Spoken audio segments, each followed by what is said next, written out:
नमस्कार, आदाब। मेरा नाम है अफी कुरैशी हिंदुस्तानी और आप देख रहे हैं बेबाक आवाज टीवी। देश अब न जाने कहां जा रहा है। देश में अब छोटी छोटी बातें बड़े बड़े पैमाने पर एक नया मोड़ ले रही हैं और देश अब धार्मिक गतिविधियों में ज्यादा इन्वॉल्व होने लगा है।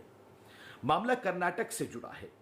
हिजाब के मामले में आपको खबरें सुनने को तो मिल ही रही होंगी और यह भी पता लग रहा होगा कि कुछ छात्राएं कॉलेज और स्कूल में हिजाब पहनकर जा रही थी, जिनको रोक दिया गया।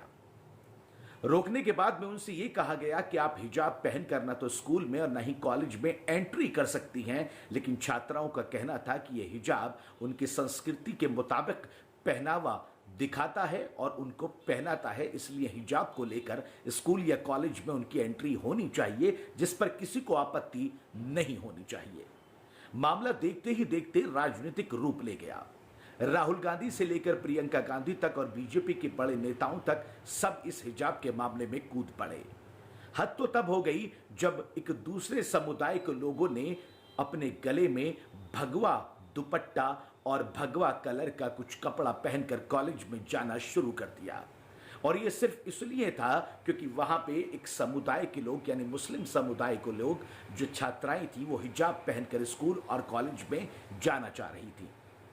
मेरा सवाल सिर्फ इतना है कि अगर ऐसा हुआ भी है तो उस पर एक्शन लेने का हक या तो स्कूल या तो कॉलेज प्रशासन को है, या अगर अब मामला जो कि न्यायालय के अधीन है उनको लेने का अधिकार है, तो फिर देश के माहौल को बिगाड़ने की कोशिश आखिर क्यों की जा रही है। कांग्रेस पार्टी के नेता हों, बीजेपी के नेता हों या किसी और पार्टी के नेता हों, उनको इस मामले में पड़ने की जरूरत क्या है। सवाल तब और बड़ा हो जाता है जब इस मामले पर पूरी तरीके से राजनीति होने लगती है। कर्नाटक के ही एक बीजेपी के नेता जी ये कहते हैं कि इस कर्नाटक को हम तालिबान नहीं बनने देंगे और छात्राओं को हिजाब की इजाजत नहीं देंगे। सवाल और भी गंभीर हो जाता है जब नेताओं की इस तरह की बयानबाजी देखने को मिलती है। लेकिन सबसे बड़ी बात यह है कि मामला अब कर्नाटक हाईकोर्ट के अंदर है और इसमें मंगलवार को सुनवाई होनी है। कर्नाटक हाईकोर्ट से क्या फैसला आता है, किस तरह की सुनवाई होती है, ये तमाम चीजें तो देखने वाली होंगी, लेकिन सबसे बड़ा सवाल उठकर ये आता है कि आखिर कर्नाटक के अंदर जो माहौल को बिगाड़ने की कोशिश की जा रही है वो आखिर क्यों की जा रही है। एक हिजाब के मामले को लेकर अगर दूसरी तरफ से भी इसी तरह का जवाब दिया जाएगा तो सिर्फ और सिर्फ नफरत ही फैलेगी। हम यहाँ किसी को सपोर्ट नहीं कर रहे, हम यहाँ किसी को गलत नहीं बता रहे, लेकिन हमारा मानना सिर्फ इतना है कि हिजाब का मामला न्यायालय में जा चुका है तो न्यायालय को ही फैसला करने देना चाहिए कि आखिर उस पर फैसला क्या आता है। सियासत अगर की जाएगी तो फिर मामला और भी ज्यादा गंभीर हो सकता है और ये गंभीर मामला कुछ न कुछ जरूर गलत परिणाम लेकर आता है। हिजाब का मामला रुकने का नाम नहीं ले रहा है।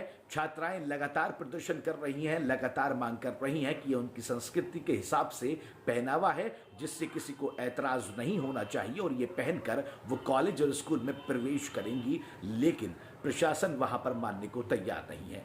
और प्रशासन से हमारा मतलब कॉलेज का वो स्टाफ, स्कूल का वो स्टाफ है जिन्होंने उन छात्राओं को कॉलेज के अंदर आने नहीं दिया। सवाल और भी ज्यादा गहरा जाता है जब ये मामला इस तरह का रूप में ढल जाता है। बहरहाल हमारा मकसद, बेबाक आवाज टीवी का मकसद सिर्फ इतना मैसेज देना है कि आप लोग किसी भी तरह से किसी भी जगह पर किसी भी ऐसी गतिविधि में इन्वॉल्व ना हो जिससे देश के भाईचारे और एकता को जो है ठेस पहुंचे। मंगलवार को जब सुनवाई होगी तो कर्नाटक हाईकोर्ट क्या कुछ फैसला सुनाता है या क्या सुनवाई होती है, इस पर हमारी पैनी नजर बनी रहेगी। देखते रहिए बेबाक आवाज टीवी। दीजिए इजाजत। नमस्कार, आदाब।